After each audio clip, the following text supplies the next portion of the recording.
अलीमा खान ने पहले ये ऐलान किया कि उनके भतीजे आ रहे हैं, फिर जो कल बात हुई तो इसका मतलब है कि अलीमा खान दुरुस्त बयानी नहीं कर रही, इमरान खान उनसे मुत्तफिक नहीं है। लीडरशिप तो उन्होंने दे दी अब महमूद खान अकरज़ई को। सब चीजों का पता है कि आपने फौज पे हमले किए, तो ये मुमकिन नहीं है कि हुकूमतें इस तरह से इजाजत दे दें। जो सियासी क़यादत है उन्हें फहम से काम लेना चाहिए, इमरान खान से जाके बात करनी चाहिए। जिक्र कर लेते हैं मुल्क की सियासत का, तो तहरीक इंसाफ मुसलसल दबाव का शिकार है। 9 मई के मुकदमात में 10 साल सजा होने के बाद इलेक्शन कमीशन ने रुकने कौमी असम्बली अब्दुल लतीफ़ चित्राली को नाअहल करार दे दिया है। अब्दुल लतीफ़ चित्राली हल्का NA1 से रुकने कौमी असम्बली मुंतखब हुए थे।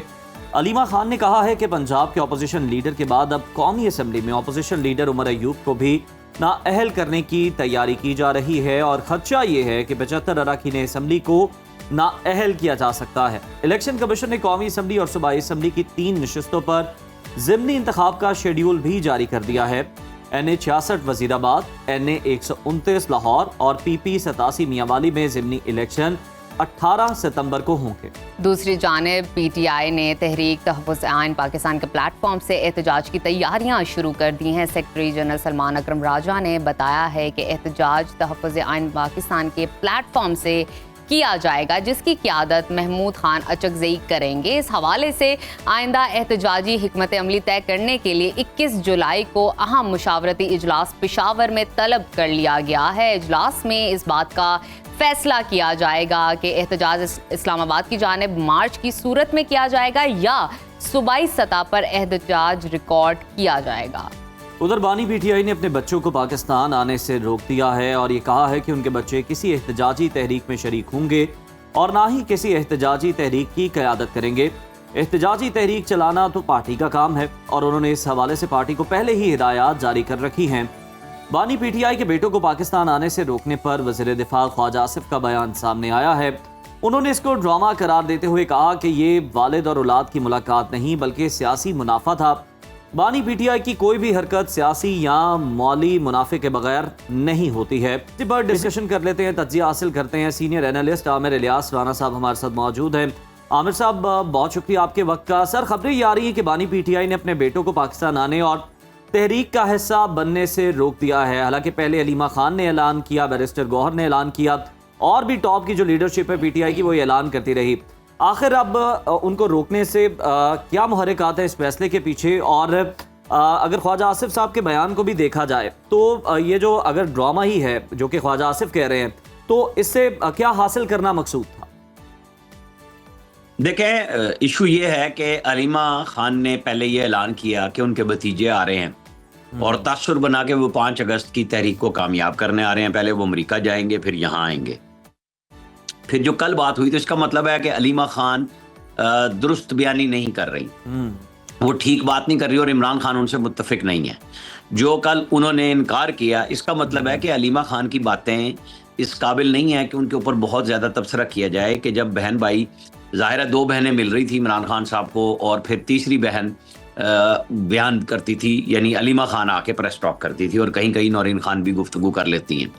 लेकिन अब जो इमरान खान की तरफ से कल ये आया कि उनके बच्चे जो हैं वो लीड करने नहीं आ रहे, तो क्लियर है कि ये बहन भाई भी आपस में एक नहीं है।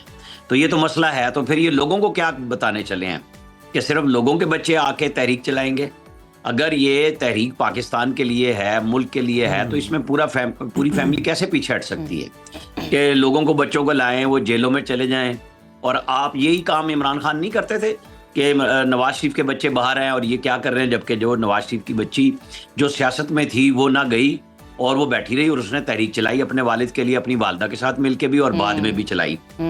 जब जिस तरह आज इन सबको शिकवा है कि हम पे पाबंदियां हैं, यही पाबंदियां नवाज शरीफ की फैमिली पे भी थी। मरियम नवाज नेशनल मीडिया पे नहीं आती थी, वो जलसे करती थी, लेकिन वहां पे बयानिए में कोई रुकावट नहीं थी। यहाँ पे तो इमरान खान साहब खुद रुकावट बन गए हैं कि उनके बच्चे नहीं आएंगे। तो बस फिर आप देख लें कि क्या ये तहरीक चलनी है जिसका मोमेंटम इस बुनियाद पे बनाने की कोशिश की गई थी कि इमरान खान की फैमिली जो है वो इसे लीड करेगी।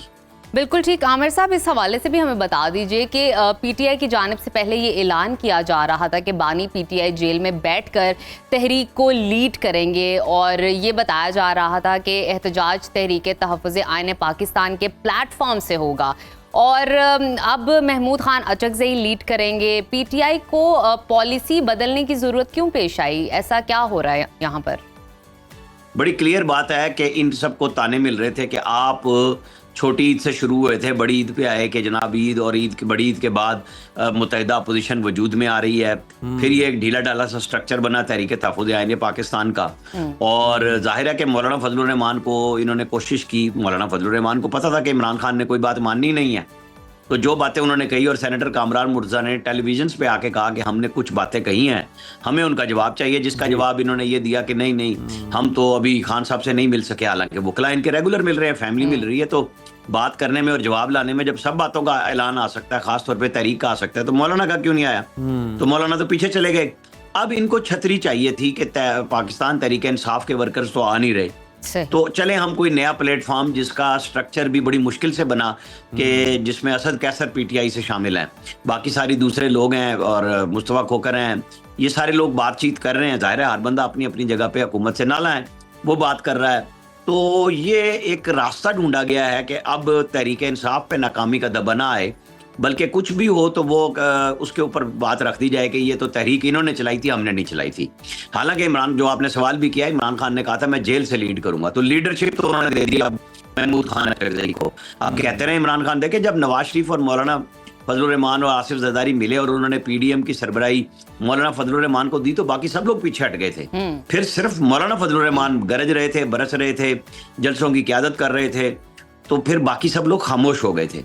लेकिन यहाँ पे तो रोजाना इमरान खान ही बात कर रहे होते हैं, लेकिन छतरी उन्होंने एक काबू की है कि ये कह सकें कि इस दफा की अजीमत जो है पाकिस्तान तहरीक इंसाफ को नहीं हुई, इसके अलावा तो कुछ नहीं है यहाँ पे। बिल्कुल ठीक है। आमिर साहब, बैरिस्टर सैफ कहते हैं कि 5 अगस्त को हुकूमत को बड़ा सरप्राइज दिया जाएगा। एहतजाजी तहरीक के मामले पर वैसे इस सूरत हाल के अंदर बड़ा सरप्राइज हो क्या सकता है? देखिए, अब बैरिस्टर सैफ बड़े अच्छे हमारे ताल्लुक वाले हैं, क्या उनकी बात पे इस तरह तबसरा करें? इनके जो लीडर हैं, यानी जो वजीर आला हैं खैबर पख्तूनख्वा, जिनकी कैबिनेट में ये शामिल हैं, उन्होंने तो बहुत बड़े बड़े दावे किए हुए हैं, तो क्या निकला? कभी 12 जिले, कभी हरिपुर, तो चले कुछ करके तो दिखाए ना, फिर ही बात की जा सकती है ना, अब उसके ऊपर क्या तबसरा करें। अच्छा, तहरीक इंसाफ ने पुरअमन एहतजाज का ऐलान कर दिया है, जो कि वो हमेशा ही करते हैं। क्या पंजाब हुकूमत 5 अगस्त को मीनार पाकिस्तान पर जलसा करने की इजाज़त देगी? देखें, सब चीज़ों का पता है कि आपने फौज पे हमले किए 9 मई को, उसकी सजाओं का अमल शुरू हो चुका हुआ है और बड़ी क्लियर कट एक पॉलिसी आ चुकी भी है कि आपको माफ़ी मांगनी थी, आपने माफ़ी नहीं मांगी और उसके बाद सियासी क़यादत से मुज़ाकरात करने थे। तो ऐसे जो मुजाहरे जिनको पुरअमन कह के 26 नवंबर कभी किया जाए, कभी कुछ किया जाए, तो ये मुमकिन नहीं है कि हुकूमतें इस तरह से इजाज़त दे दें। वो अगर देनी होगी इजाज़त तो किसी शहर के दूसरे हिस्से में, जैसे पहले भी लाहौर में दी गई थी, इस्लामाबाद में दी गई थी, उस तरह की तो मुमकिन है। लेकिन ये जो मुकम्मल तौर पे सियासी एक्टिविटी मांग रहे हैं वो इनको नहीं मिल रही, और ना मुझे मिलती फौरन नज़र आ रही है। आमिर साहब, जिस तरह से हम देख रहे हैं कि बहुत सारे जो अरकान हैं तहरीक इंसाफ के, वो अब नाअहल हो रहे हैं, जो कि सज़ा याफ्ता हैं, और 75 तक जो है ये बताया जा रहा है। लीमा खान ये कह रही हैं कि ये अरकान जा सकते हैं, उमर अयूब की भी बारी, उन पर भी बहुत सारे केसेस हैं। ये सिलसिला कहाँ पर रुकेगा? ये नंबर एग्जैक्ट कहाँ तक जा सकता है? देखिए ना, अभी तो फैसलाबाद का इस हफ्ते में मुतवक्को है फैसला कि वो आ सकता है। वहाँ पे 19 मेन लीडर शामिल है। लाहौर में काफ़ी मुकदमात हैं, GHQ हमला केस है जो पेंडिंग है इस वक्त ज़ेरे इल्तवा अदालत के अंदर। बहुत सारी ऐसे इश्यूज हैं जिनको तय होना है और सजाएं अपनी मंतकी अंजाम की तरफ, यानी अदालतों के जो फैसले हैं वो आने वाले हैं। सुप्रीम कोर्ट में गए और वहाँ पे जब जमानतों का मसला आया, पंजाब गवर्नमेंट ने अपील की, तो उसके जवाब में आया कि चलें हम इकट्ठा कर रहे हैं सबको और आप 4 महीने में इंसदाद दहशतगर्दी की अदालतें फैसला दें। अब सुप्रीम कोर्ट ने ये कह दिया, उसके बदले में क्या हुआ? अब अदालतें अपना काम कर रही हैं। अब कहते हैं रात दिन तक। देखिए, हमारे यहाँ तो पहले ही 2 साल से ऊपर हो गए, लोगों ने मजाक बना लिया था। क्या है, कोर कमांडर्स की प्रेस रिलीज के ऊपर मजाक उड़ने शुरू हो गए। हर दफा कह देते हैं डिजिटल दहशतगर्द हैं और ये है वो है, वो भी खामोश हो गए। तो लोगों में एक थी कि फिर 9 मई क्या है। तो अब जब वो 9 मई सामने आ रहा, आप देखें बरतानिया अमेरिका में समरी ट्रायल्स हुए इस किस्म के हमलों के ऊपर, उनकी पार्लियामेंट पे हुए या शहर के अंदर फसादात फैलाए गए बरतानिया लंदन में, तो उन्होंने बच्चों को भी नहीं छोड़ा और उनको सोशल मीडिया की पोस्टों में भी सजाएं दी। बिल्कुल, तो हमारे यहाँ तो नहीं छोड़ा, लेकिन सर एक चीज को फिर लेके बहुत ज्यादा तनकीद होती है ना, ये बड़ा नुक्ता है जो जिस पर गौर किया जाना चाहिए कि जो लोग मुलव्विस थे फिर उन्होंने किसी और पार्टी के साथ अपनी वाबस्तगी शो की और किसी और जमातों में चले गए, तो फिर उनके जो मुकदमात हैं वो ख़त्म कर दिए गए, उन्हें रिलीफ मिल गया। फिर ये भी नहीं होना चाहिए था। बड़ी क्लियर पॉलिसी DGISPR ने बताई कि आप माफ़ी मांगेंगे, सिद्ध के दिल से मांगेंगे तो आपको माफ़ भी कर दिया जाएगा, और आपको जो सियासी बातचीत करनी है वो हुकूमत से करें। तो जिन लोगों के ऊपर नाम आए और उन्होंने माफ़ी मांगी, पार्टी छोड़ दी, उनको एक पब्लिक पॉलिसी दी गई थी ना, कोई छुपा के तो नहीं दी गई थी कि ये इन लोगों को माफ़ी मिलेगी और इनको नहीं मिलेगी। वो माफ़ी की बात तो स्टेट की तरफ से ओपनली की गई थी। मेरा नहीं ख्याल कि उसमें कोई अबहम है। अच्छा, ये आमिर साहब बात कर लेते हैं वज़ीर आला अली अमीन गंडापुर के हवाले से। वो बार बार चैलेंज कर रहे हैं कि आइनी और जमहूरी तरीके से हुकूमत गिरा कर दिखाएं। आपको क्या लगता है कि गंडापुर साहब क्यों बार बार ये चैलेंज कर रहे हैं, इस तरह के चैलेंजेस क्यों दिए जा रहे हैं? नहीं, देखे, मैंने वो गुफ्तगू कल सुनी थी, वो तो सवाल हुआ था, तो उस पे उन्होंने कहा कि गिरा के दिखाएं, तो वो इमरान खान की गवर्नमेंट भी गिर गई थी। तो जब वक्त आएगा तो वो भी सामने आ जाएगी। तो जब तक वो वज़ीर आला है तो उनका ये सियासी हक है कि वो कहें कि मेरी हुकूमत गिरा के दिखाओ, मैं बड़ी पुरअमन मेजॉरिटी जो है टका के 93 लोगों की रखता हूं और मुझे कौन निकाल सकता है।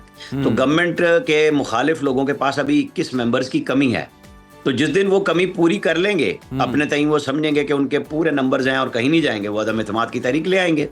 या उन्होंने साथ अगला फिक्रा भी कहा कि ना अहल ना कराएं, मुकाबला करें सियासी मैदान में।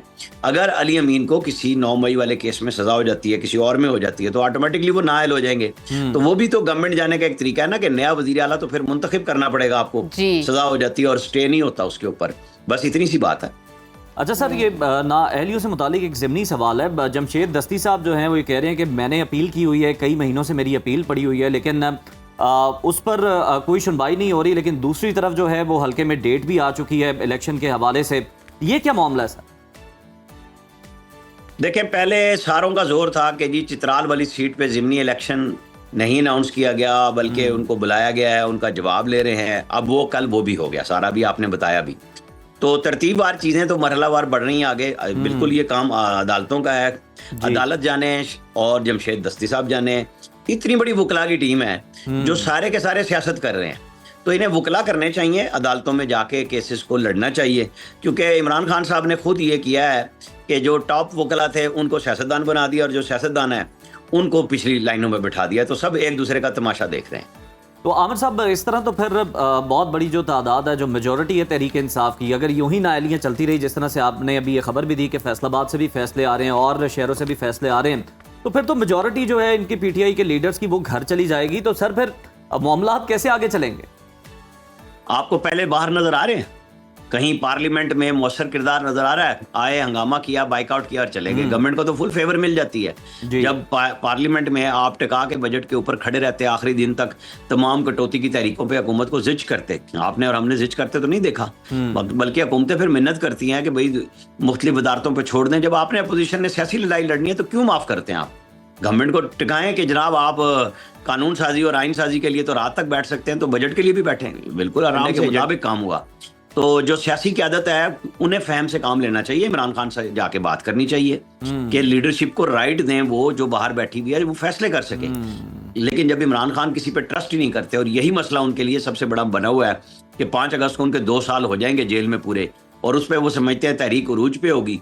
तो आप और हम सब के लिए यही होगा ना कि कौन सा सरप्राइज है और कौन सी तहरीक होगी, वो 5 को और आपको और हमें सबको पता चलेगा, दुनिया को भी पता चलेगा कि कितना बड़ा सियासी क़यादत को फहम से काम लेना चाहिए, और दूसरी जानिब से भी थोड़ी सी स्पेस जो है वो देनी चाहिए, क्योंकि ऑब्वियसली सियासतदान है और ऑपोजिशन होगी तो ही असेंबली चलती है। बहुत शुक्रिया आपका आमिर इलियास राना साहब हमारे साथ मौजूद थे।